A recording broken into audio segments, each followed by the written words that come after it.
On August 20th, 1976, in Marathon, Florida, 26-year-old Jeanette Wade had just finished her work shift. She was on her way home and had already planned what to cook for her husband that evening, but when she opened the front door, she instantly sensed something was terribly wrong.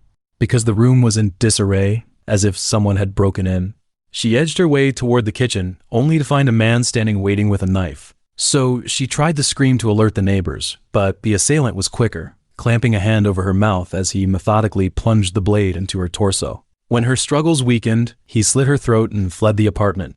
30 minutes later, Jeanette's husband returned from work to find his wife lying in a pool of blood on the kitchen floor.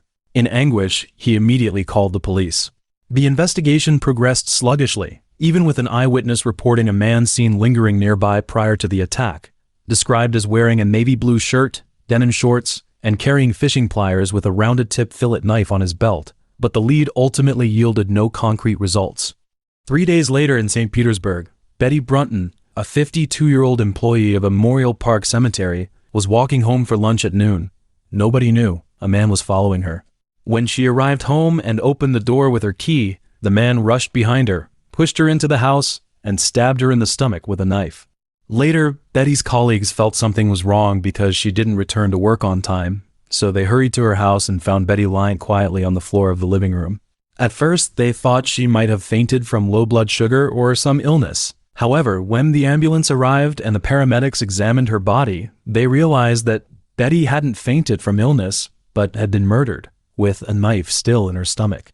On December 7th, 1977, in Kansas City, Missouri, 24-year-old Beverly Wertman, a reporter and photographer, went out to buy cigarettes and returned to her apartment.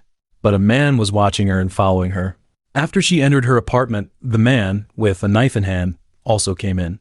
Soon after, the crime scene was discovered. Beverly was found lying in a pool of blood, suffering from 19 stab wounds and a slit throat. The police arrived and found a man standing in front of the apartment, holding a Bible. They arrested and questioned him, asking why he was loitering near the crime scene and if he was connected to Beverly's death. The man, who refused to give his name, strongly denied any involvement. After an investigation, the police found no link between him and the murder, and he was released. On May 20th, 1978, in St. Petersburg, 60-year-old Helen Alderson Hall was found dead in her home. Investigators concluded that the elderly woman was bludgeoned to death with an unknown object from her bedroom, but there were no signs of forced entry, and Helen's car was missing, likely stolen by the killer. On the afternoon of November 2nd, in Manhattan, Kansas, 26-year-old Tracy Gladys Miller, an employee of a firm, didn't show up for work. Since she neither joined her colleagues for lunch nor took leave, a concerned colleague went to her home. There, she noticed blood flowing down the stairs and alerted the neighbor. The two women approached the stairs together and found Tracy lying there. After calling emergency services and taking her to the hospital, doctors pronounced Tracy dead due to severe injuries, including a slit throat. The police launched an investigation, but like previous cases, there were no signs of forced entry, making it seem as if the killer had just appeared. On July 25, 1980, a couple saw a bleeding young woman in a bikini top running towards their apartment. The man told his wife that if she was running like that, someone must be chasing her. When the girl knocked on their door, she collapsed. Police and medical help arrived quickly, but despite emergency care on the scene and at the hospital, the girl died from blood loss. Horrifically, her throat was cut from her neck to her ear with a sharp instrument, nearly decapitating her. She also had 2 stab wounds on her chest, one piercing her lung and the other penetrating her heart and leaving a metal blade tip in her lung. Additionally, she had bruises on her forehead and right arm and multiple cuts on her fingers and palms. The girl was identified as 18-year-old Mary Fleming, who lived in an apartment building in St. Charles, Missouri, with her mother and sister. At around 6:30 a.m. that day, Mary's mother left for work, followed by her sister about 30 minutes later, while Mary was still asleep. At around 10:30 a.m., Mary, wearing a bikini top and short denim shorts, went to a nearby grocery store. Around the same time, a convertible was seen slowly driving around the area. Between 10:30 and 11 a.m., a friend of Mary's called her, but a man answered. She'd asked to speak to Mary, and the man loudly asked who she was, saying he'd have Mary call back later before hanging up. A few minutes later, someone saw a man running from the apartment building towards a convertible in the grocery store parking lot and driving away, while Mary left her apartment badly injured to seek help. Police first searched Mary's apartment and found it to be the first crime scene. There was a pair of denim shorts on the living room floor, blood on the walls, coffee table, and floor, and a bloody wallet with money still inside. There was also blood in the hallway between the living room and kitchen, and a pair of women's blood-stained underwear on the kitchen floor. Initially, Mary's death was thought to be linked to other recent crimes in the area, but this was later ruled out. 2 days later, the police released a composite sketch of the suspect, including his appearance and vehicle details. Almost a week later, the man in the sketch was identified as 29-year-old Anthony Joe LaRette Jr. He was visiting friends in St. Charles who lived in the same area as Mary when the police issued an arrest warrant for Anthony on murder charges. Then, Missouri police sent sheriffs to arrest Anthony at his address in Topeka, Kansas, but he had fled. He was found a day later at his sister's house, attempting suicide by cutting his neck and wrist. After waiving extradition to Missouri, Anthony was returned to St. Charles and held in the county jail. The police planned to interrogate Anthony about a series of rapes that occurred around the time of Mary's murder. His bail was set at $500,000. During the investigation, the police also found that Anthony had been convicted of raping a woman in Lawrence, Kansas, in 1974. On August 12th, the prosecutor announced that the initial charge of first-degree murder against Anthony had been upgraded to capital murder. 5 days later, the Riley County Sheriff's Department executed a search warrant on Anthony's residence in connection with Tracy's murder. After searching his apartment and car, the Riley County prosecutor announced that they had found items possibly linked to the Tracy case and might file murder charges. They also declared their intention to investigate other unsolved murders committed by Anthony in the state and elsewhere. At the preliminary hearing, the prosecution introduced the testimony of Richard Robertson, a friend of Anthony's whom he visited on the day he killed Mary. According to Robertson's testimony, he had invited Anthony to stay at his house for a week and even let him drive his car, which Anthony was driving on the day of the murder. After reading about the murder in the newspaper, Robertson immediately called Anthony to ask about his involvement, but Anthony still pleaded innocence when questioned. In April 1981, Anthony conspired with his father to hire someone to kill the guard who had taken him to the hospital after he feigned illness.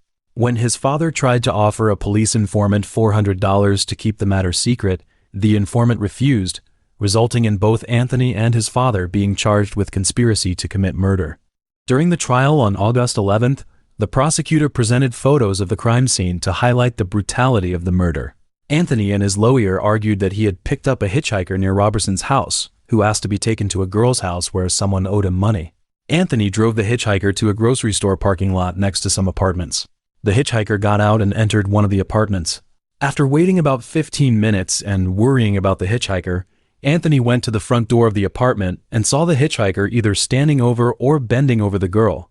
The hitchhiker then stabbed the girl as she pleaded for her life. When Anthony entered the apartment, the hitchhiker ran out the front door. Anthony checked the girl and found her throat cut, but he wasn't too concerned because she wasn't bleeding much. However, he was worried about the stab wounds on her chest and tried to stop the bleeding by pressing directly on her chest. The girl began fighting him, broke free, and ran out the back door. With blood on his hands, Anthony fled in fear. The prosecutor refuted this theory, pointing out that Anthony had given two completely different accounts, with the second one claiming he was fully responsible for Mary's accidental death. Due to pretrial publicity, the trial was moved to Warrensburg. The jury deliberated for an hour and found Anthony guilty, recommending the death penalty. The judge sentenced him to death without hesitation. A week later, the conviction was appealed to the Missouri Supreme Court. Anthony's lawyer argued that the murder wasn't premeditated but influenced by his client's emotional and marital issues. The Attorney General refuted this, stating that Anthony's act of tracking the victim to her residence proved premeditation. 6 years after upholding the death sentence, Riley County officials again tried to extradite Anthony to face charges for Tracy's murder, but failed. In November 1988, Anthony contacted investigators in Florida and Missouri, giving detailed recorded confessions for the murders of Jeanette and Beverly. He accurately described the crimes. In the Jeanette case, he said he used the alias Mike Watson and broke into the woman's home with a rounded corner knife, later throwing it under a bridge. In the Beverly case, he recalled his movements, the location of surrounding buildings, and the layout of the victim's apartment, and said he pointed a gun at her and stabbed her, later disposing of the knife in a sewer. Despite his confessions, state attorneys announced they wouldn't charge him with murder since he was already on death row. The Kansas Attorney General's office continued to seek Anthony's extradition. In June 1989, they succeeded in starting legal proceedings, but these were dismissed 3 months later. The Attorney General explained this was due to high costs and respect for Tracy's family, who didn't want to go through another trial. As Anthony's appeals were exhausted, he was scheduled for execution on November 29, 1995. He was Missouri's longest-serving death row inmate, having served nearly 15 years. The day before the execution, a district court judge granted a stay, considering claims of ineffective counsel and mental illness. The next day, the stay was lifted, and the execution proceeded. On that day, Anthony confessed to 31 murders and 10 rapes across 11 states during his travels. Details of these confessions were not disclosed. Later that day, he was executed by lethal injection at the Potosi Correctional Center. In his final statement, he apologized to the families of his victims, saying, "I'm sorry things had to happen this way." Anthony had suffered from mental illness since childhood. He was diagnosed with learning difficulties at school and exhibited abnormal behavior after 2 accidents. 2 weeks after the second accident, 9-year-old Anthony suddenly attacked a female family friend. He was also diagnosed with psychomotor epilepsy. Doctors reported that during his blackouts, he might commit sexual offenses such as indecent exposure, strangling elderly women, and rape. In 1968, Anthony joined the military but was discharged due to mental illness. In the following years, he spent most of his time in mental institutions, where he was diagnosed with temporal lobe epilepsy, or in prison. In 1977, he left a mental health facility without authorization, stopped taking his medication, married his second wife, and became involved in drug abuse. On his wedding anniversary in 1980, after discovering his wife in bed with another man, he made 2 attempts on her life within 2 weeks and began to feel increasingly angry. Shortly after, he was charged with murdering Mary